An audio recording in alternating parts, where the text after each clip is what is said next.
Muito bem, pessoal, tudo bem? Está começando o Desperta SL de hoje. Hoje é 22 de fevereiro, 7 horas da manhã, ao vivo, horário de Brasília. Estamos ao vivo em todas as redes sociais, no Twitter, na Twitch, no Facebook, no Instagram, em todos os canais do YouTube do Eduardo Moreira, também do ICL Notícias e do Leandro Demori, e também muito bom dia para todo mundo que nos acompanha lá na TVT.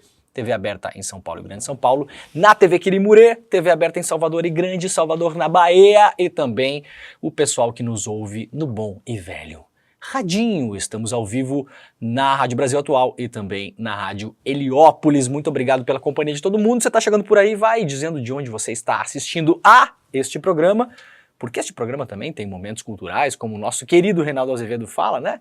Lá tem até uma vinhetinha que ele fica batendo na mesa, então assistindo a sempre, tá bom, gente? Assistindo a este programa ou ouvindo este programa pelas nossas parceiras rádios. Ontem, aliás, batemos mais um recorde de audiência, fizemos 20 mil pessoas conectadas na internet, são aparelhos conectados, tem também televisões, então podemos imaginar que muita gente que assiste na TV, são mais pessoas assistindo, então passamos ontem ao vivo de 20 mil pessoas assistindo a este programa, fora as audiências que nós temos nas nossas redes parceiras na TV e no rádio, portanto, maior audiência da internet brasileira no horário. A coisa tá crescendo, a coisa tá indo. Aliás, essa semana a gente fez uma boa semana de Desperta, né? Essa semana e na semana passada também, mas essa semana especialmente como uma voz contra-majoritária em relação à cobertura, do meu ponto de vista, vergonhosa, uma das piores coberturas que eu já vi nos últimos muitos anos, aliás, depois da frase do Lula sobre o nazismo, o holocausto, etc e tal, que foi feita no domingo. A cobertura das redes noticiosas de televisão, principalmente no Brasil, mas também dos sites, dos jornais e das rádios do mainstream, foi uma coisa assim, ó. Não é assim, não precisa concordar, né? Eu não preciso concordar com o que as pessoas estão falando, aliás, não preciso concordar com nem mesmo com o que eu falei ontem, não é esse o compromisso. Agora, foi feio demais, né? Foi feio demais. Assim, a coisa degringolou e a gente sente o pulso das redes também. As pessoas, elas são muito passionais nas redes sociais. A gente pega o exemplo da Globo News, que é a maior, mas outras tantas, né? A Globo News é frequentemente muito elogiada. Então os colegas jornalistas que me perdoem, mas vocês não podem gostar só dos elogios e quando aparecem as críticas falar, mas quando a gente batia no Bolsonaro, vocês gostavam. Gente, a gente assinou algum contrato com vocês, por acaso, e tem que aplaudir sempre? Tem que achar sempre bom? Ué, quando é bom as pessoas acham que fala bom, quando é ruim as pessoas acham que é ruim, pronto. É a avaliação do público. Acontece. E mesmo pessoas que não são aí dentro do que se considera as pessoas polarizadas, as pessoas da extrema esquerda, os comunistas safados, né? Fora essa galera, mesmo pessoas que são consideradas mais aí de centro, mais ponderadas, notaram tanto nas redes sociais, publicamente, quanto em conversas que a gente tem, que a cobertura não foi nem desequilibrada, né? Foi uma balança que tinha um peso de um lado só, um negócio completamente impressionante, chamando o lobista do governo israelense de especialista, botando para falar, omitindo falas importantes, não chamando nenhuma liderança palestina nas primeiras 48 horas da cobertura. Ontem a Globo News fez uma pequena correção de rota para dizer, pera lá, não é bem assim, mas também o que acontece em Gaza é mais importante do que a polêmica sobre o que o Lula falou. É mesmo, meus consagrados, sério, que bom que vocês avisaram, a gente não tinha notado, né? A gente não tinha notado. Bom, como eu falei segunda-feira, nós somos sempre os exagerados, né? A gente que fala que é golpe, que fala que é genocídio, que fala que é fascismo. Aí o pessoal um pouquinho depois dá uma corrigida na rota, vem em cima do nosso trilho e faz de conta que a gente nunca falou. A gente passa por maluco no começo, mas é bom, né? A gente é maluco, beleza. A gente é maluco do bem, tá bom?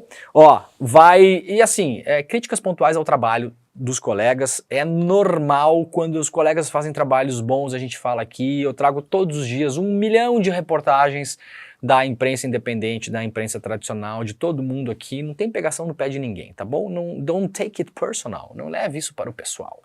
Nós não temos tanta intimidade assim. Nós, jornalistas, todos nós, né? Não tem nada a ver com o pessoal de ninguém, vocês estão no ar o tempo todo, fazendo o trabalho de vocês, há o ônus e há o bônus. A pessoa fica no ar, faz apuração, bota matéria, faz podcast, vende livro, vende palestra, ganha aumento de salário, ganha prêmio. Então também, quando a gente acha que o negócio não tá legal, a gente pode falar, né? Não vai doer tanto assim. Semana que vem passa, tá bom? Semana que vem vocês fazem umas coisas legais e a gente vem aqui elogiar. e depois vão fazer outras coisas que não são tão legais e a gente vai falar que também não é tão legal assim. Né? Mas como sempre falo, não estamos aqui para fazer amigos, mas sim para informar as pessoas. Muito bem. Gente, ó, quem tá chegando por aí no YouTube, por gentileza, vai deixando o seu like, vai assinando o nosso canal, vai compartilhando com os seus amigos, pode mandar o link também para o seu tio bolsominion para irritá-lo já muito cedo, às 7h05 da manhã, para ele ficar muito, muito irritado, porque, aliás, hoje, Bolsonaro fará o seu depoimento na Polícia Federal. A gente vai falar disso daqui a pouquinho. Tem matéria exclusiva no site do ICL Notícias também. Para quem não sabe, nós temos agora um maravilhoso portal do ICL Notícias. Você pode colocar nos seus favoritos, quem tem o hábito todos os dias de acompanhar notícias, abrir o jornal lá, o site da Folha, o site do Globo, o site da Fórum, do DCM, do Estadão, da Revista Oeste. Esse não, né? Esse não pode. Coloca nos favoritos, por gentileza. Eu vou esperar que você faça isso. Você vai digitar agora com os seus 2 dedos, os únicos que funcionam para o teclado. Você sabe que é esses 2 aqui, né? Vai lá, ICL, eu vou esperar, tá? Ai, meu filho, tem que fazer curso de datilografia, como tinha uma vez, né? iclnoticias.com.br. Você sabe que não precisa mais falar www, né? Quem fala www é coisa de velho, eu falo às vezes. www.iclnoticias.com. Botou nos favoritos? Vou esperar. Fala aí nos comentários se botou, senão não tem programa hoje, tá? Bota beleza? A cabecinha pra dentro. Vocês não vão me sacanear com meus áudios hoje aí não, né? O pessoal separou um monte de áudio que fica usando no rolê aí, programa do William Deluca e do Guga Noblar. Eu acho que isso aí é inteligência artificial, porque eu jamais falaria essas coisas. Nunca falei palavrão. A minha esposa sabe, não falo palavrão. Sou uma pessoa ótima. De peru, de bumbum. Peru, bumbum. Eu não falo bumbum, eu ia falar outra coisa. Talvez eu tenha falado bumbum, viu, Guilherme Caio? Porque, né, o programa da família brasileira, não dá pra falar outra coisa, né? Quem que fala peru, gente? Alguém fala peru? Peru deve ter sido uma palavra inventada na Praça Nossa para poder, pra poder falar outra coisa sem falar outra coisa, né? Muito bem, a gente vai ter matéria exclusiva publicada lá hoje sobre o depoimento do Bolsonaro. Tinha uma história que o Bolsonaro talvez não fosse depor, chegou a pedir para a justiça para não comparecer, a justiça falou não tem essa, tem que ir. Eu entrevistei, falei com algumas pessoas, estive em Brasília essa semana, ontem, segunda-feira, segunda, terça e quarta, no caso, né? Porque não dá pra pular um dia da semana. Seria bom se desse, mas não dá. Ainda mais se fosse um dia de trabalho. Ou talvez 2 seria melhor ainda, mas infelizmente é impossível. E aí falei com algumas pessoas, falei com alguns advogados, bastante experientes de Brasília, e eu perguntei, bom, e se o Bolsonaro não aparecer? Eu fiquei preocupado com a decisão da justiça, porque o Bolsonaro pediu para não comparecer, a justiça falou, não, tem que ir. Há um entendimento já consolidado pelo STF, pelo que eu apurei, estou apurando, né? Estou apurando. Nossa piada interna, estamos apurando, né, Guilherme? Vou apurar. E o Bolsonaro não tem obrigação de comparecer, e se não comparecesse, talvez pouca coisa acontecesse. Não rolaria condução coercitiva, nem nada. É um entendimento já bem consolidado do STF que pessoas que quando estão sendo investigadas, na condição de investigados, lembrando que o Bolsonaro não é réu ainda, não há sequer uma denúncia contra o Bolsonaro é apenas um investigado, né, um indiciado, como se chama. Essa condição não significa muita coisa também, você ser indiciado, na verdade, é porque você é investigado. Enquanto você é investigado, na verdade, você não é que seja muita coisa, né, pode ter uma investigação sobre qualquer pessoa e nada acontecer. Então ele não seria obrigado a comparecer, mas a expectativa é de que ele compareça para não causar nenhum problema para ele próprio no futuro aí, porque aí não se sabe o dia de amanhã se você não aparece, tá bom? Daqui a pouco a gente vai falar sobre isso, mas vamos lá então. Olha só, notícia de agora de manhã cedinho, publicado lá pelo UOL, às 6h16 da manhã, replicando a imprensa espanhola, que já havia publicado isso um pouco mais cedo, porque lá na Europa já estamos falando de metade da manhã para frente. O jogador brasileiro de futebol Daniel Alves foi condenado por estupro a 4 anos e 6 meses de prisão.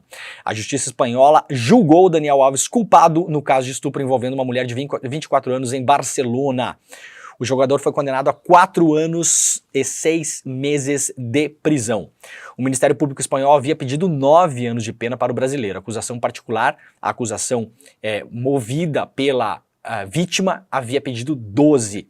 A decisão foi divulgada nesta quinta-feira pelo Superior Tribunal de Justiça da Catalunha, 15 dias após o fim do julgamento do caso, que aconteceu no começo, aí na primeira semana de fevereiro. Vocês vejam que a matéria está só aqui no que nós convencionamos chamar de lead. Vamos dar que é o comecinho da matéria. Vamos dar uma atualizada aqui para ver se a coisa andou um pouquinho mais. Aqui andou um pouquinho mais, ó. Deixa eu ver se ele vai direto para a prisão, como é que ficou o negócio todo. Aqui, ó. A decisão judicial também levou em conta o pagamento de multa de 900 mil reais, cerca de 150 mil euros, que é muito pouco pro Daniel Alves, mas dizem que o Daniel Alves está duro. Quem está ajudando o Daniel Alves a pagar os processos é a família do Neymar. Não porque o Daniel Alves não tenha mais dinheiro, mas aparentemente o seu dinheiro foi congelado pela justiça espanhola porque tinha algum certo temor que ele pudesse fugir do país. A gente não consegue averiguar essa notícia, o quanto ela é real ou não. Eu não posso imaginar que o Daniel Alves não tenha nenhum dinheiro debaixo do colchão. Um colchão na Suíça, por exemplo. Um colchão em Luxemburgo, um colchão nas Ilhas Virgens Britânicas, em Malta, né? Um colchão em algum lugar desses. Mas tudo bem. O valor vai para a vítima aí por danos morais. Achei pouco, né? 150 mil euros. Daniel Alves terá a liberdade vigiada por 5 anos depois de cumprir os 4 anos e 6 meses em regime fechado. Portanto, está aqui a explicação. Vai para a prisão por 4 anos e 6 meses e depois será libertado, mas terá liberdade vigiada. Aqui no Brasil a gente chama de... como é que é? Aqui no Brasil não tem essa... Bom, talvez tornozeleira eletrônica possa se encaixar nisso, né? Mas aqui a gente tem você pode ter uma condicional ou você pode ficar no semiaberto, né? Não parece que seja o caso, parece que seja um pouco diferente. A decisão foi divulgada nessa quinta. Não sei se na Espanha tem progressão de pena também como no Brasil. Tem que ver se obrigatoriamente ele fica os 4 anos e 6 meses na cadeia ou se ele pode sair antes por alguma legislação local. O brasileiro também está proibido de se aproximar da casa ou do local de trabalho da vítima. Ele deve manter uma distância de ao menos 1 quilômetro e não se comunicar com ela por qualquer meio por 9 anos e 6 meses.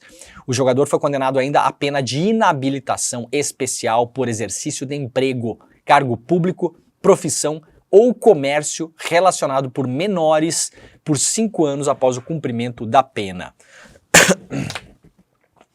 A corte considerou provado que Daniel Alves, abre aspas da decisão judicial, agarrou abruptamente a denunciante, a atirou no chão, impedindo-a de se mexer, penetrou-a pela vagina, apesar de ela ter dito que não queria. Segundo o documento, o tribunal considera que, aspas, essa condição cumpre o tipo de ausência de consentimento com uso de violência com acesso carnal. Essa é a parte central da resolução da notícia, da decisão da justiça espanhola. Muito bem, agora deixa eu ver se já tem alguma... Não, aqui tem mais detalhes da decisão. Agora a gente tem que esperar para tentar entender se ele pode recorrer, porque esse tribunal é um Tribunal Superior de Justiça da Catalunha. A gente tem que ver se isso pode ter algum tipo de recurso para um Tribunal Superior na Espanha e, sobretudo, se o Daniel Alves continuará preso. Tem uma questão também que, como ele está preso já há 1 ano, mais ou menos, 1 ano e pouco, tem que ver se esse tempo de prisão desconta do tempo que ele ficará preso. Então não seriam 4 anos e 6 meses, então 3 anos e alguma coisa. Tudo isso a ver. Não sabemos da notícia ainda, não sabemos quais recursos são possíveis, se ele continua preso, se ele não continua preso, se esse tempo que ele está preso desconta da pena, possivelmente sim. No Brasil é assim. Na Espanha, não sei como é, tá bom? Então vamos aguardar aí, mas a notícia da manhã, fresquinha dessa abertura de manhã, é a condenação do Daniel Alves. Eu abri a capa do Corriere della Sera, o jornal italiano, para mostrar como os jornais europeus, principalmente os jornais da Itália, da Espanha e de Portugal, que são mais próximos em termos de cobertura, às vezes os jornais franceses, mas nem tanto, os jornais alemães e ingleses e do norte da Europa, muitas vezes estão falando de coisas diferentes dos jornais da Europa Central ou do Sul. A manchete principal do Corriere della Sera, um pouco mais cedo, era justamente o Daniel Alves. Agora eles já mudaram para alguma coisa mais próxima à economia local e uma fala que o Biden fez sobre o Putin antes, daqui a pouquinho a gente vai falar sobre isso também. Deixa eu ver se eles jogaram para baixo essa notícia do Daniel Alves. Vamos ver para cá, para cá. Não, simplesmente ela sumiu da capa. Ah não, tá aqui ó, tá aqui embaixo ó, ela tava bem lá em cima antes. Dani Alves condenado a 4 anos e meio por violência sexual, é basicamente a mesma notícia que nós lemos aqui para mostrar para vocês como, claro, tem muito impacto porque o Daniel Alves ficou conhecido mundialmente por jogar no Barcelona, mas jogou na Juventus também, né? É uma pessoa muito conhecida na Itália, então mais cedo pela manhã ainda os jornais italianos estavam dando um grande destaque para isso. Vamos seguir lá então, o Flávio Dino volta à cadeira de juiz, agora vai ser empossado no STF hoje e herda caso contra ministro de Lula. Quase 18 anos depois de trocar a toga pela política, o senador Flávio Dino, de 55 anos, retorna hoje à magistratura ao assumir a cadeira de ministro do STF. No cargo, deverá participar dos julgamentos que pode levar à prisão autoridades envolvidas no 8 de janeiro e cuidar da investigação que mira um ex-colega de Esplanada.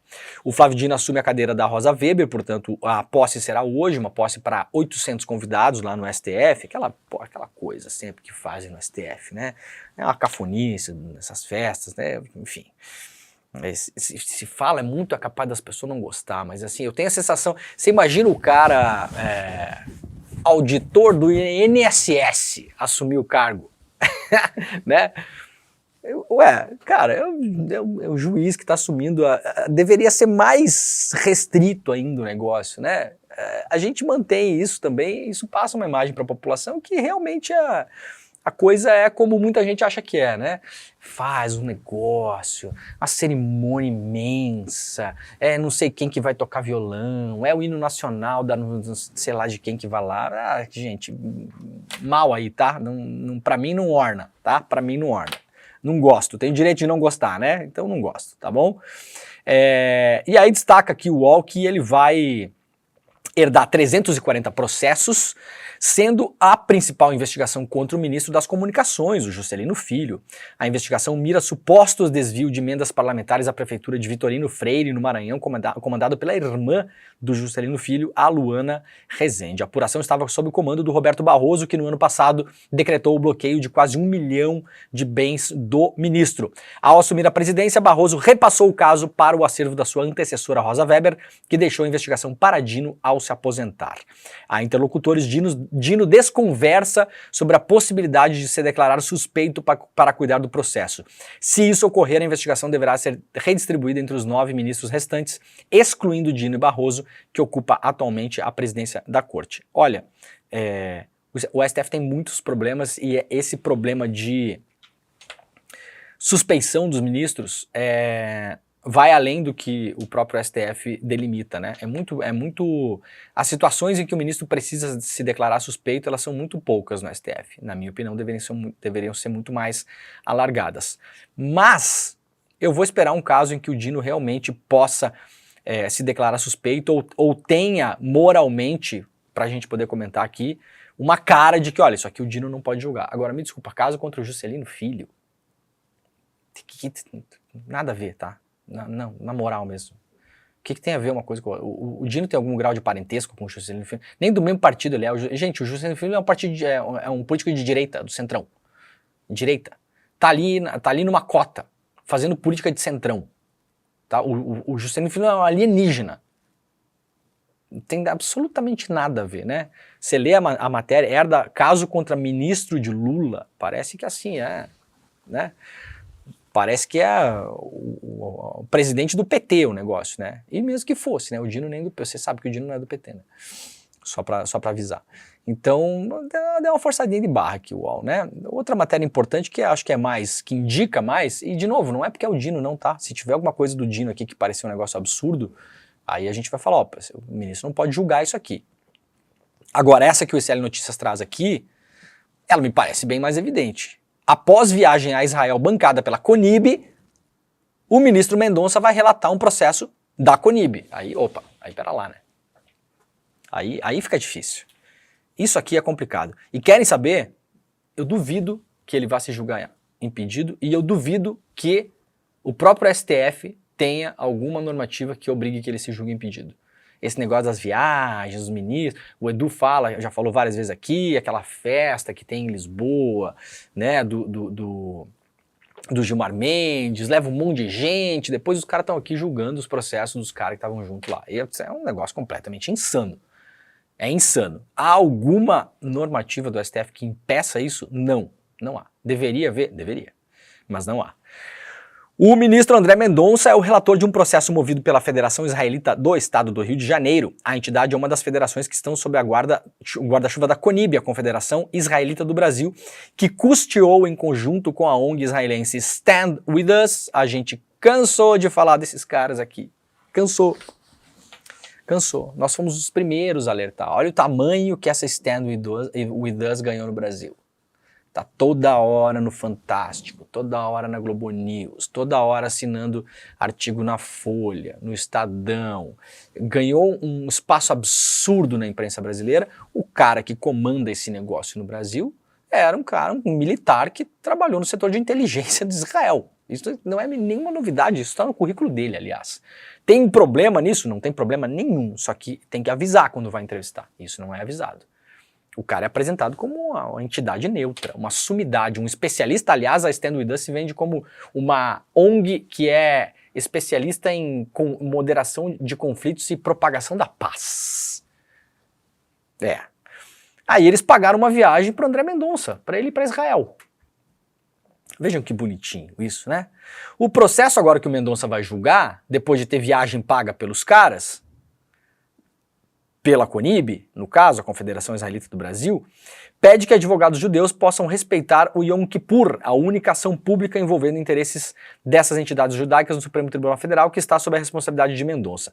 Como relator, cabe a ele tomar a decisão sobre o andamento do processo e liberá-lo para ser julgado pelo tribunal. Além deste caso, a CONIB figura como amicus curiae, a expressão usada para designar entidades que participam de julgamentos para expor seus argumentos para o tribunal, que não são parte do processo, mas elas não são parte do processo, mas elas se apresentam como uma espécie de auxílio ao processo para ajudar no argumento. Em uma ação do STF que discute a responsabilidade de redes sociais por conteúdos postados em seus canais. A reportagem do Brasil de Fato questionou o ministro, via assessoria de imprensa, se ele não via conflito de interesse em atuar no processo da Federação Israelita. Após a insistência da reportagem, a assessoria do STF informou na tarde da terça-feira que não iria comentar o assunto. A reportagem também tentou entrar em contato por telefone e mensagem com o chefe de gabinete de André Mendonça, mas ele não atendeu as ligações. Tem algum problema nos casos da CONIB? Nenhum. A CONIB tem todo o direito de recorrer à justiça para que advogados judeus possam respeitar o Yom Kippur. Todo o direito. Assim como a pessoa lá que tem a religião que, sei lá, na segunda-feira não pode, sei lá, fazer o quê? Não pode levantar da cama até às 10 da manhã. Seria bom uma religião assim, aliás, né? Eu tô entrando, eu sou um ateu, mas se alguém tiver uma religião aí que assim, os livros sagrados dizem que a gente não pode levantar da cama até às 10 da manhã, é só me chamar, tá bom? Eu tô me alistando aí com vocês. Tudo bem, pode atender. Não estou dizendo que é justo que seja concedida, mas tudo certo. A CONIB pode acionar o STF ou entrar como amicus curiae em casos debatendo responsabilidade das redes sociais? Pode, aliás, eu acho um ótimo caso. Defendo isso, inclusive, toda hora. Agora é estranho, né, gente? É esquisito, né? Os caras pagam viagem para um ministro. Primeiro, por que esses ministros aceitam essas viagens, cara? Na moral. O André Mendonça precisa que alguém pague uma viagem para ele para Israel? Tá pagando tão mal assim o STF, o ministro? Hein? Dá para fazer uns bicos no final de semana, trabalhar no Ceasa, sei lá o quê, para juntar dinheiro no final do ano? Será que não dá? Ou tem que pegar dinheiro de entidade privada para viajar? A CONIB é uma entidade privada. A Stand With Us é uma entidade privada, sediada nos Estados Unidos, financiada, entre outras coisas, com o dinheiro do governo de Israel. Isenção vai para o espaço, né? Problema. Olha só para rapidamente dar os parabéns aqui para Érica Hilton, a primeira parlamentar trans a liderar uma bancada no Congresso na história. A deputada federal Érica Hilton do PSOL foi eleita pela Federação PSOL Rede para comandar as siglas na Câmara, tornando-se a primeira parlamentar trans a ocupar um cargo de liderança na bancada do Congresso. Disse aí a Érica Hilton ser escolhida para liderar a Federação PSOL Rede na Câmara. Neste momento é uma honra, mas absolutamente maior será a nossa responsabilidade frente às ofensivas da extrema-direita e do Centrão contra o governo Lula e a agenda política eleita nas últimas eleições, de melhoria na qualidade de vida e direitos das maiorias sociais, mas confiante na força da mobilização popular para nos auxiliar nesse período. Então, parabéns para Érica Hilton. Governo do Rio de Janeiro fecha acordo para não prender jovens em flagrante no final de semana. O governo do estado do Rio de Janeiro e a prefeitura da capital fluminense entraram em acordo com o Ministério Público Federal e a Defensoria Pública Estadual para que não haja mais apreensão e condução de adolescentes para a delegacia sem flagrante ou decisão judicial. A apreensão para fins de averiguação estava prevista na Operação Verão, promovida pelo Estado e pelo município nas praias cariocas. O MPF e a Defensoria acionaram o Supremo contra a medida. Um acordo foi alcançado em conciliação mediada pelo ministro Cristiano Zanin, do Supremo Tribunal Federal, nesta quarta-feira. Isso aqui acontece todo verão no Rio de Janeiro, eu morei alguns anos lá e sei.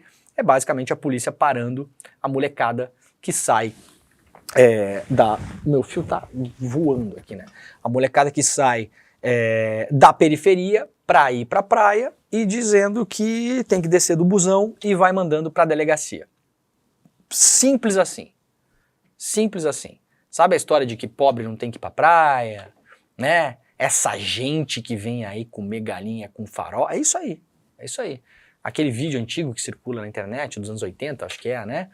Daquela moça, depois se arrependeu, até a moça, coitada, não vou nem botar aqui porque se arrependeu, virou uma pessoa legal, parece, pelas entrevistas que ela deu depois. Mas aquele vídeo, né, eu não tenho que conviver com essa gente suja, essa gente imunda, que fala alto, que vem aqui comer galinha com farofa. Então, continua acontecendo a mesma coisa, gente. A polícia no verão sistematicamente tem algumas linhas de ônibus no Rio de Janeiro que são famosas porque saem do subúrbio e vão até as praias da Zona Sul do Rio de Janeiro, e a polícia fica esperando no ponto final e vai descendo a molecada e vai levando para a delegacia. Suspeita de algum crime? Zero. Decisão judicial? Zero. Flagrante? Zero. Se fosse o filhinho, né? Se fosse o seu filhinho, o que você ia achar se fosse o seu filhinho? Ia gostar? Aliás, o Eduardo Paes defendeu que tinha que continuar botando a molecada tirando a molecada do ônibus. Eduardo Paes, né? Né, Dudu? Pô, Dudu, você é um cara que tem umas coisas legais, Dudu, que as pessoas gostam, mas o Dudu de vez em quando ele baixa um santo ali, baixa o Dudu reaça e sai de baixo, né, Eduardo Paes? Violência policial na Baixada Santista deixa 54 mortos em menos de 2 meses. Isso aqui é a tal da operação lá, Escudo, que a gente já vem falando no Desperta aqui desde quando começou. Vingança policial, a polícia tá entrando e matando impunemente. O Tarcísio aplaudiu, chamou de operação técnica, parabenizou a polícia militar, depois da morte de um policial que começou essa operação. Algumas semanas depois, outro policial foi morto também, porque, é claro, o Estado está colocando lá pobre lutar contra pobre, é isso que está acontecendo.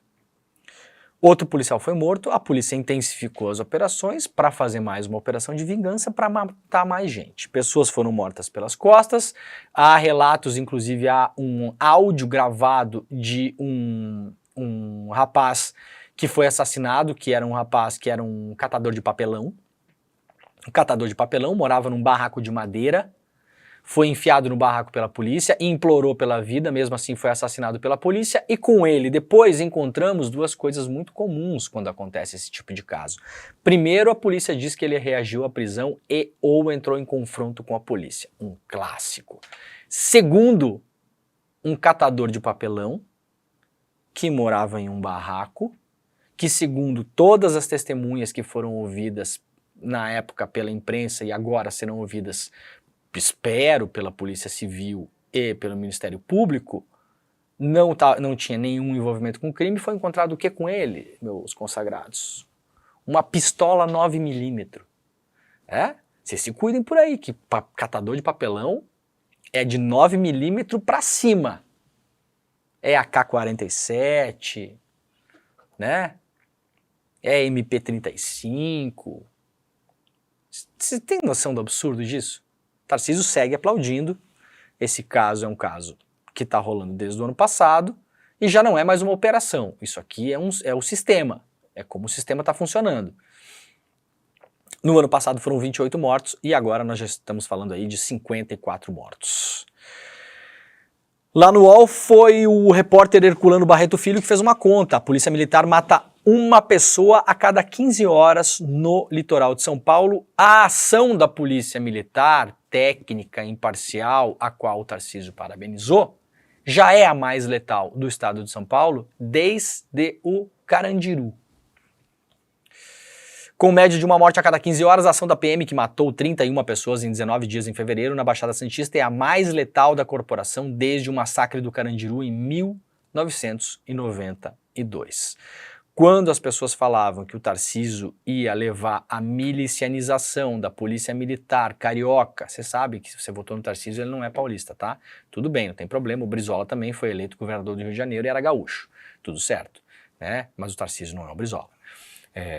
E aí, bom, aconteceu, né, gente? O Dória já vinha perdendo a mão da polícia, mas o Dória havia perdido o controle da polícia, teve que trocar o comando da polícia sem querer, um monte de coisa. O Dória tinha perdido o controle da Polícia Militar em São Paulo.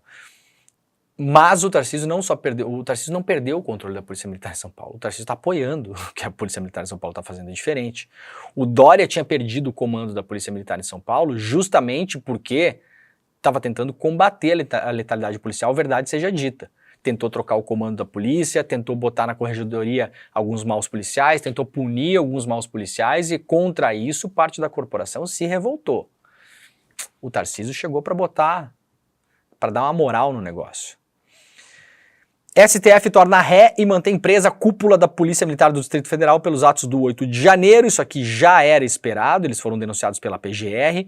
Tem uma reportagem importantíssima publicada lá pelo Intercept algumas semanas atrás, se não me engano, na semana passada até, mostrando como a cúpula da Polícia Militar do Distrito Federal se organizou para dar apoio logístico e, eventualmente, armado, militar, para a tentativa do golpe de Estado e como, principalmente nessa matéria do Paulo Motorim, repórter espetacular, está dando muitas matérias boas, aliás, é um dos melhores repórteres da imprensa nacional nesse momento, eu que vou acompanhando todo dia, né, as matérias que saem na imprensa, tem muita matéria que a gente dá do dia, que é a coisa da operação, isso, aquilo, assim, agora, mas reportagem mesmo, tem muito pouca coisa sendo feita. Tá uma safra meio ruim de reportagem. Quem eu lembro de cabeça que tá, assim, fazendo muita coisa boa é o Paulo Motorim lá no Intercept Brasil e a Juliana Sayuri lá no UOL. São dois repórteres que estão fazendo reportagens. Essas reportagens a gente fala mais de fôlego, que você pega uma coisa que não está no dia a dia da operação, do depoimento, da fala, da repercussão e tal, e consegue trazer luz a um fato novo. E o Paulo Motorim lá no Intercept mostrou como essa cúpula da Polícia Militar do Distrito Federal, ela pegou um policial que estava afastado por problemas psiquiátricos e psicológicos, estava inclusive sem direito a porte de arma, recolocou esse policial nas forças regulares, colocou ele magicamente, poucos dias antes do 8 de janeiro, no comando da tropa e, pela reportagem muito bem documentada do Paulo Motorim, nós vimos que ele foi usado como laranja pela cúpula da Polícia Militar do Distrito Federal. Caso a coisa desse errado, como deu, a culpa seria dele. Leiam essa reportagem, tá lá no site do Intercept. Gente, ó, antes da gente ir pro assunto do dia hoje aqui, que é justamente, a gente vai falar de duas coisas importantes ainda, tá? Primeiro, depoimento do Bolsonaro, a gente tem uma informação exclusiva publicada pelo slnoticias.com.br, pela nossa repórter, a Juliana Dalpiva, e também, daqui a pouco, claro, a gente vai falar sobre a repercussão o capítulo final da história sobre o Israel e o nazismo da fala do Lula do domingo, tá bom? Já vamos falar sobre isso. Mas antes, olha só, um recado importantíssimo. O Edu Moreira decidiu lançar um novo curso. O Edu Moreira, eu acho que o dia dele tem umas 48 horas, mais ou menos. Eu queria saber. Tem um haikai do Paulo Leminski que fala o seguinte: haja hoje para tanto ontem, né? Que a gente vai acumulando as coisas e o hoje não chega. Eu não sei o que... Eu já durmo 4, 5 horas por dia. Eu já acho pouco, né? Queria dormir um pouco mais. Mas tudo bem, eu não sei se o Edu dorme. Ou nós estamos diante, talvez o Edu Moreira matei a charada. Guilherme, se você está me ouvindo, Edu Moreira é nossa ovelha Dolly. A Clones, até lembra, ele é, né, a fofice da ovelha Dolly. Eu fui visitar a ovelha Dolly está no museu em Edinburgh, na Inglaterra. Fui lá visitá-la, está lá penduradinha a ovelha Dolly, assim, coisa mais bonitinha a ovelha Dolly. Bota ela aí pra gente ver aí. Edu Moreira, nossa ovelha Dolly. Temos Edu Dolly, como os americanos faziam antigamente, né? Edu Dolly Moreira. Tem clones do Edu Moreira por aí. Anyway, Edu Moreira vai lançar um novo curso. ICL está lançando um novo curso. Sabe aqueles... Sabe assim, o vírus da mentalidade coach? Sabe? Você já viu isso no Instagram, né? O Instagram virou a coach mania. Sabe o cara que manda você escalar montanha, correr 40 km, né? Pega o tio lá, barrigudo, que não consegue nem subir escada, vai correr 40 km, desgraçado, né? E eu tô brincando aqui, mas tem gente que já morreu nessas coisas. Sabia? Já morreu fazendo essas coisas. Esses desafios da mentalidade empreendedora, do blá blá blá, da picaretagem, do charlatanismo. Tá muito misturado hoje com igreja evangélica, os caras são espertos pra caramba. Gente, o empreendedor, o coach empreendedor, o picareta, ele é um excelente empreendedor. Mas ele não vai ensinar você a ganhar dinheiro. Ele é um excelente empreendedor que montou um empreendimento pra tomar sua grana, tá? Vocês sabem disso, né? Pablo Marçal, sei lá o que, essa gente horrível que vocês ficam aí dando like no Instagram, tá? Vocês param com isso. Vocês voltam lá agora que vocês sabem o nome e dislike tudo. Aí, o primeiro papo que eu tive com o Edu, um dos primeiros papos eu falei, Edu, olha só, a gente tem que começar no CL a entrar nesses nichos, cara, porque assim, a gente fica o dia inteiro dando notícia aqui e tudo bem, a gente tá voando nas notícias. O canal do CL explodiu, o site sabe? E tem muito mais coisa por vir. Beleza. A gente está consolidando já nesse meio. Mas a gente tem que falar com a galera do negócio do coach, a galera do negócio que quer aplicar na bolsa, não sei o que, tem que entrar nesse negócio. E aí o ICL vai entrando. A gente já tem um programa de economia e negócio aqui, a gente tem um investidor mestre, tem um monte de coisa. Mas agora Edu Moreira vai virar o nosso coach. Nossa ovelha Dolly.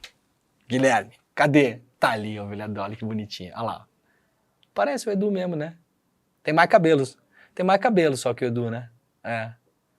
Tem mais cabelo mais pra frente, assim. O Edu já tá indo, tá entrando já, né? Entrada pra careca que chama, né? Entendeu, né, Guilherme? Entendeu, né? Tá bom. Tá falando mal do chefe ao vivo, né, cara? É muito arriscado. A vida é emocionante, né? É igual...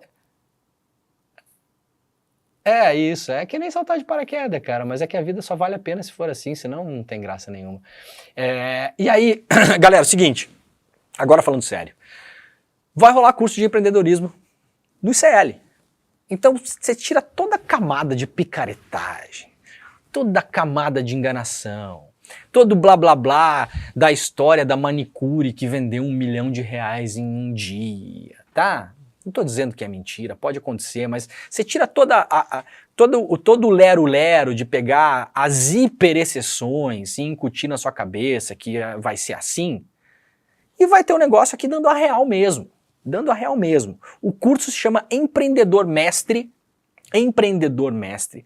Vai ter uma aula aberta na semana que vem, na quinta-feira, às 8 horas da noite. É só você se inscrever, entra lá no link do Desperta, que vocês já conhecem, né? despertaicl.com.br, despertaicl.com.br. E galera, isso aqui não é blá blá blá de subir montanha, de correr 40 km e de não sei o que, tá? Não é blá blá blá de pagar R$15 mil pra jantar com um coach e depois ser chamado de otário num evento que aconteceu, inclusive, com uma pessoa, né? Pagou 15 pau pra jantar com um cara e daí depois reclamou que não aprendeu nada. Que coisa, né? Ninguém imaginava. E reclamou que não aprendeu nada e foi chamado de otário pelo cara. Tô falando, os caras são ótimos empreendedores, aliás, né? Não respeito muito o cliente, mas tudo bem. Isso aqui é um MBA. Isso aqui não é lero-lero, é um MBA. Com professores de altíssimo nível, não é só com o Edu, tá, gente? Isso aqui não é que você vai entrar lá. Essa aula de quinta-feira é com o Edu. Porque o Edu vai explicar o que é o curso. Vai lançar o curso, vai abrir o curso.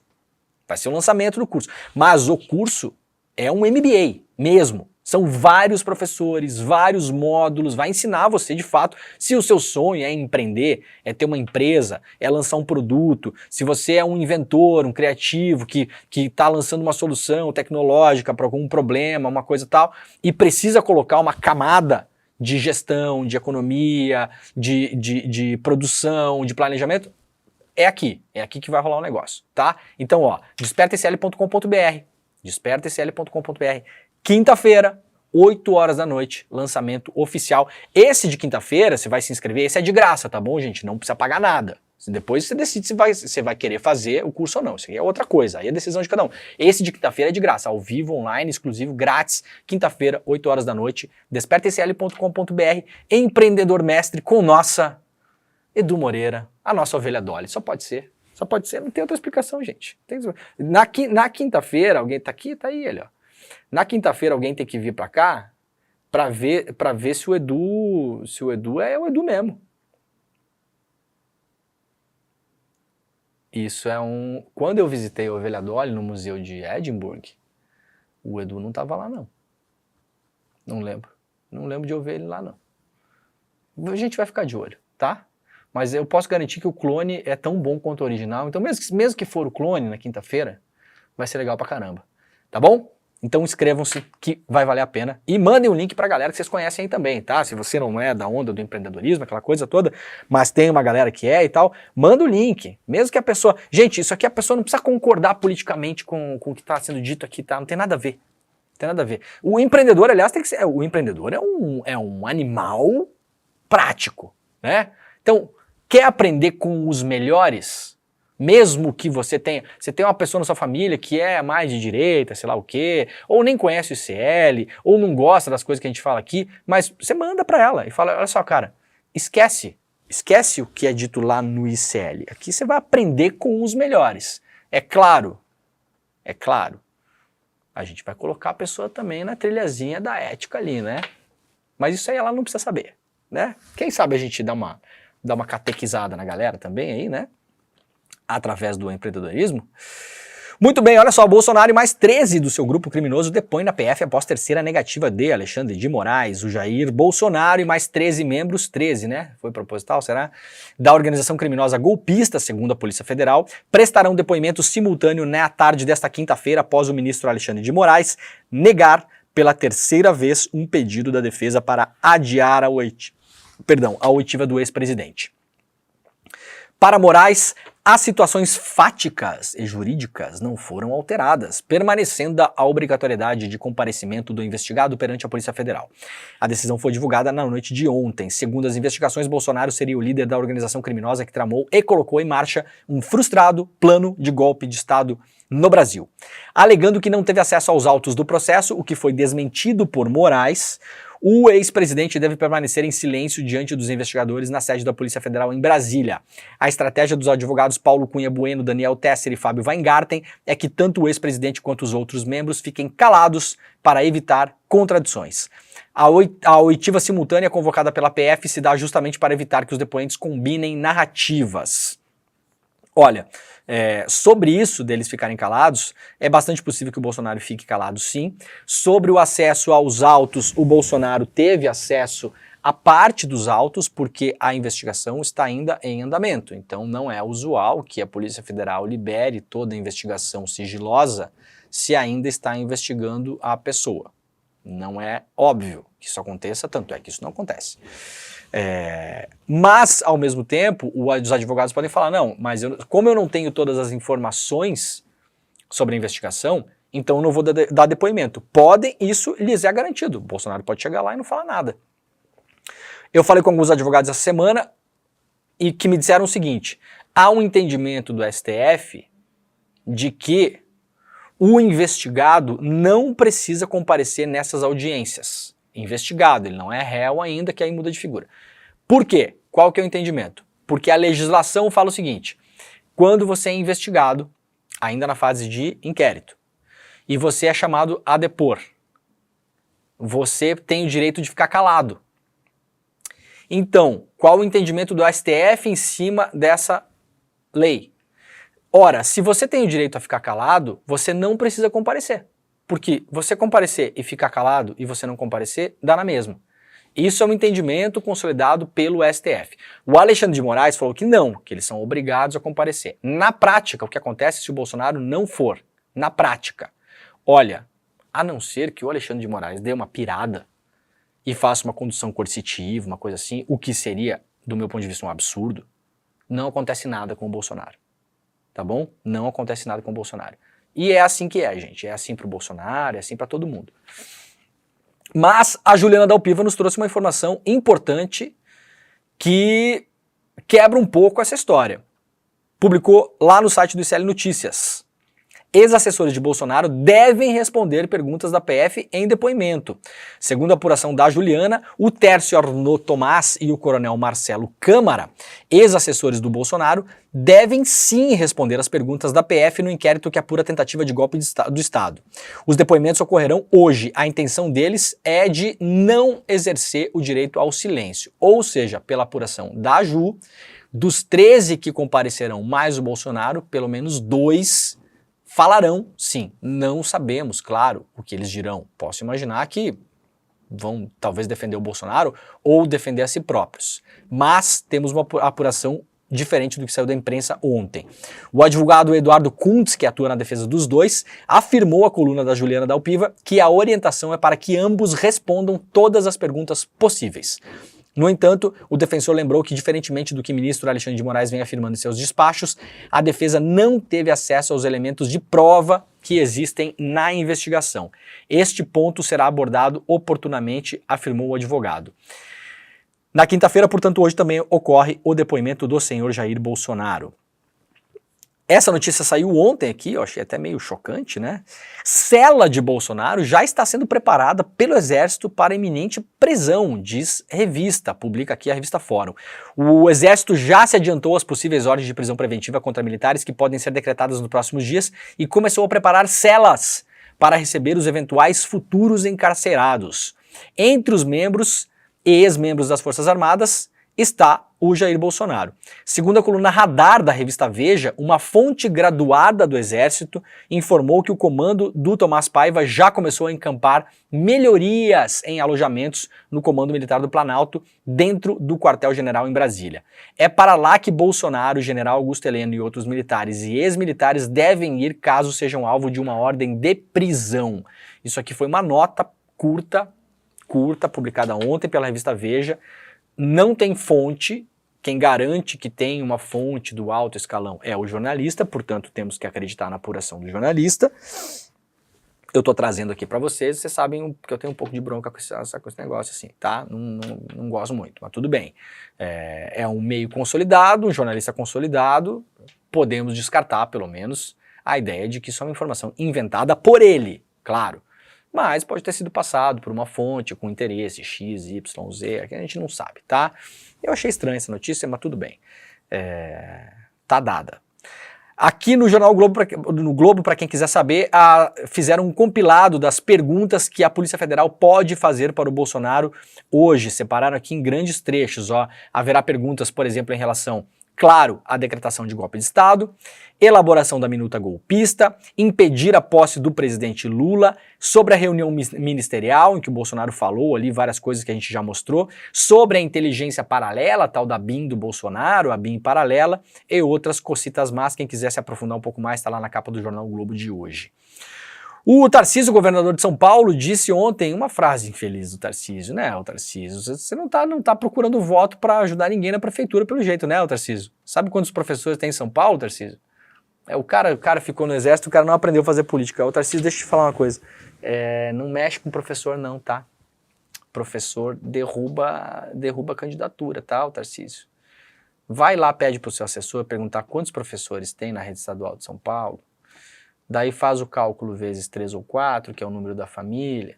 Daí faz um cálculo com a quantidade de mãe e pai de aluno que vai ficar puto com esse negócio também. tá, Tarcísio? Daí é melhor o senhor fechar a boca. Eu tô dando uma dica de graça aqui, viu, Tarcísio? Não devia, mas tô dando. Pelo jeito o senhor não sabe fazer política direito, tomara que aprenda na urna, né? Disse que professores não têm o melhor salário, mas têm muito amor. Que bonito, né? O Tarcísio de Freitas admitiu na terça-feira que os professores da rede estadual de São Paulo não têm os melhores salários, mas têm muito amor e fazem um grande trabalho. O governador disse isso durante o lançamento do programa Alfabetiza Juntos, que tem como objetivo alfabetizar 90% das crianças com 7 anos até o final de 2026. A gente sabe que o melhor professor ainda não tem a melhor condição, a gente sabe que eles não têm a melhor infraestrutura, a gente sabe que eles não têm o melhor salário, mas eles têm muito amor, disse o Tarcísio. Estaria muito legal, né? Se tivesse algum plano para aumentar o salário dos professores, mas por enquanto nada disso acontece.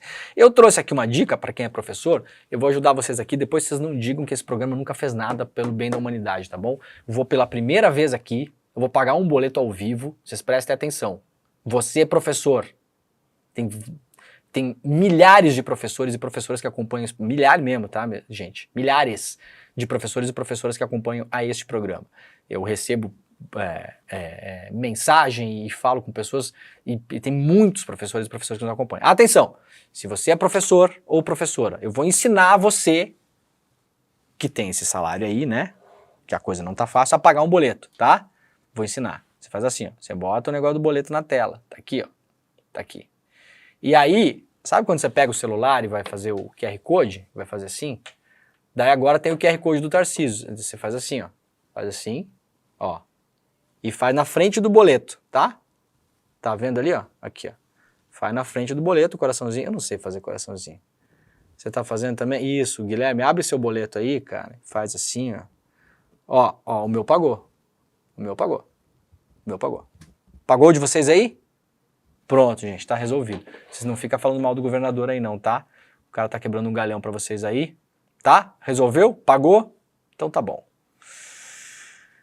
Muito bem, vamos pro final do programa aqui, tinha mais umas coisas importantes. O Biden ontem chamou o Putin de filho da puta, literalmente. Podemos usar até esse áudio depois do rolê, né, Guilherme? Mas é que assim, isso a notícia Bota pede. a cabecinha pra dentro. A notícia tá pedindo, Guilherme, né? O Biden ontem fez um comício e chamou o Putin de maluco filho da puta, lá nos Estados Unidos. O Biden tá em campanha, tá crescendo o tom, tem uma russofobia clássica nos Estados Unidos desde a Guerra Fria. O medo da grande ameaça comunista, aquela coisa toda, perdura nos Estados Unidos até hoje. E claro, Biden vai para a campanha eleitoral, Biden que está só esperando a aprovação pública em relação ao cessar-fogo em Gaza, para declarar o cessar-fogo em Gaza. Ou seja, o Biden está fazendo cálculo político enquanto as pessoas morrem em Gaza. É muita gente que no Brasil falou que o Lula deveria fazer isso, né? Ah, e o Lula não fez o cálculo político, vai ficar mal para a imagem, vai causar uma crise. Bom, gente, vocês escolham se vocês preferem um presidente que faz cálculo político, enquanto tem gente sendo assassinada, é o Biden, tá? É o Biden. Então faz o B aí, né? Faz o B. B não tem como fazer, né, Guilherme? B. Faz o B. Não dá, né? Tá bom. Simbora. Vamos lá então, só para fechar aqui, a reunião ontem do Lula com o Antony Blinken, o secretário americano que esteve no Brasil por conta da reunião do G20 nos Estados Unidos. Expectativa da imprensa brasileira no geral, o Blinken vai falar que o Lula não sei o que do nazismo, e vai dar um não sei o que, e vai mandar ajoelhar no milho, e vai deixar de castigo, vai deixar o Lula sem jogar videogame 2 dias, não pode mais comer bala, vai ter que ir para a escola integral, vai ter que chegar às 8 horas na escola, sair só às 6 da tarde. Não aconteceu nada disso, né? Não aconteceu nada disso. Segunda-feira a gente já falou no programa aqui que essa era uma crise fabricada, uma crise inexistente, que absolutamente nada ia acontecer. Absolutamente nada aconteceu. É óbvio, é óbvio. Quando você se depara com uma notícia, é igual, sabe quando você está perdido numa selva e se depara com um animal que você acha que ele pode vir para cima de você? Um urso, né? Um urso. Não tem urso no Brasil, mas todo mundo vê filme americano, então tá lá no meio do mato, viu um urso. Não adianta você ficar olhando pro urso e descrever o urso, né? A imprensa brasileira essa semana ela ficou descrevendo o urso. Parou na frente, o urso olhou e com aquele olhar e falou: vou comer você, vai virar janta. Vou comer você, Guilherme. O urso come ser humano, não come? Não sei, não entendo de urso. E aí, fica descrevendo o urso. Não, gente, você tem que analisar o cenário, né? O que faz agora? Corre para que lado? O que pode acontecer? Qual que é a consequência? A cobertura ela foi ruim também por causa disso. Muito ruim. O nível é muito baixo, cara. O nível de leitura da imprensa brasileira é muito baixo. Eu não tô falando que a gente é melhor aqui nem nada, mas a gente é, né? Mas tirando o fato de que a gente é melhor, eu não tô falando que a gente é melhor. Porque eu não preciso falar, é só vocês acompanharem o ICL. O nível de leitura tá um pouco melhor aqui, né, gente? Eu acompanho esses debates na televisão lá de fora e tal, na televisão italiana com muita frequência, o nível de debate é outro. Tem uma pessoa de direita que para na televisão italiana para defender um negócio que você não concorda, você para ouvir. Para ouvir uma pessoa inteligente, que concatena, tem 3 neurônios funcionantes, né? Aqui é difícil, né, cara? Assim é espuma da espuma, né? A diferença do twitteiro médio pro que sai na imprensa em geral, quando rola um assunto um pouquinho mais complexo, é uma vergonha inacreditável, né? A economista Mônica De Bolle postou lá no Twitter dela um resumo da reunião do Blinken com Lula. Ressaltou o bicentenário das relações Brasil-Estados Unidos, elogiou os esforços do Brasil na contenção das tensões da Guiana com a Venezuela, reconheceu o apoio contínuo do Brasil ao Haiti, discutiu a urgência da ajuda humanitária em Gaza, agradeceu a liderança do Brasil nas questões climáticas e direitos dos trabalhadores. Nos comunicados oficiais, nenhuma palavra sobre o que o Lula falou no domingo. Zero. Mas eu apurei em off, uma alta fonte do não sei o que falou que... Bom, aí a gente tem que acreditar no que você está falando, né? E tudo bem, foi uma conversa de 2 horas. Os caras não ficaram 2 horas lá e falaram só essas 5 frases, né, gente? 2 horas, tapinha nas costas, senta aqui, comenta ali.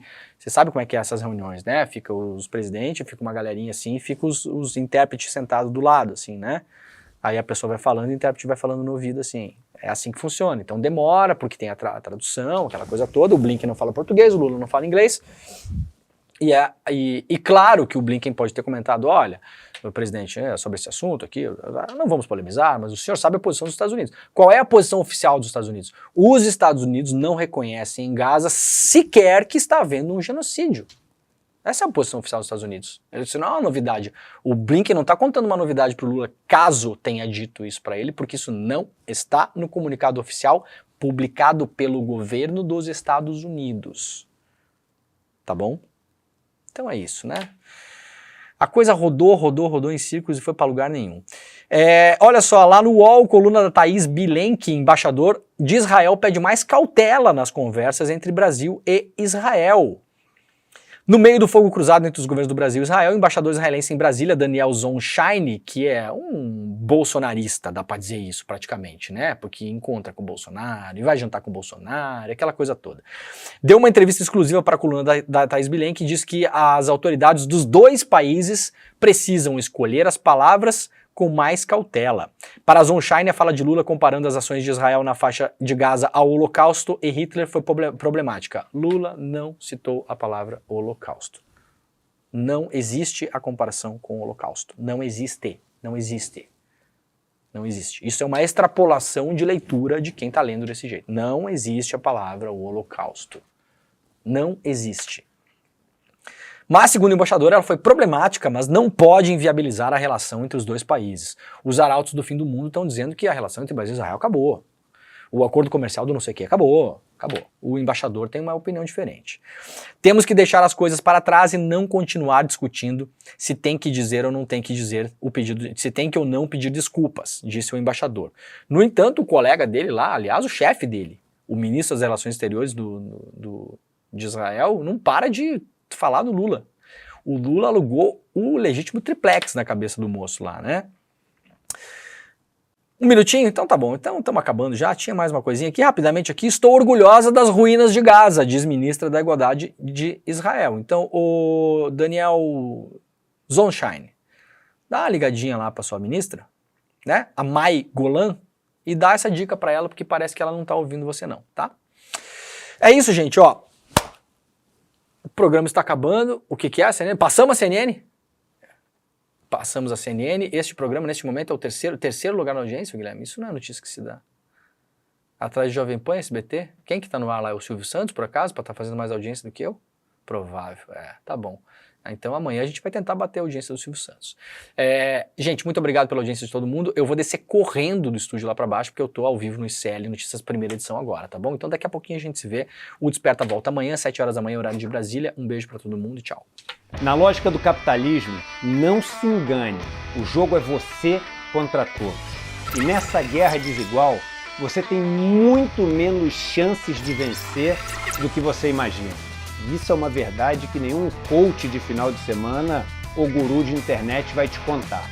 A boa notícia é que para você ter mais chances, você precisa desenvolver uma série de competências que podem ser aprendidas. A gente está falando aqui de ferramentas de venda, de marketing digital, estamos falando de finanças corporativas, de técnicas de apresentação e mais outras coisas que são ensinadas no resto do mundo, não como fórmulas milagrosas, mas como ciência. A gente resolveu criar o melhor curso de empreendedorismo do Brasil, o Empreendedor Mestre. A aula inaugural desse curso, onde a gente vai passar todos os conceitos básicos que vão ser ensinados ao longo do curso, é uma aula aberta e gratuita para todo mundo poder participar. Ela vai acontecer no dia 29 de fevereiro, uma quinta-feira às 8 horas da noite. Para você participar, é só clicar no link aqui em cima ou aqui embaixo. Em poucos segundos você vai estar inscrito e vai poder participar gratuitamente. Se inscreve e chame seus amigos e amigas para participar também. Ninguém pode perder essa oportunidade. Vamos hackear o sistema e, usando as regras deles, vencê-los.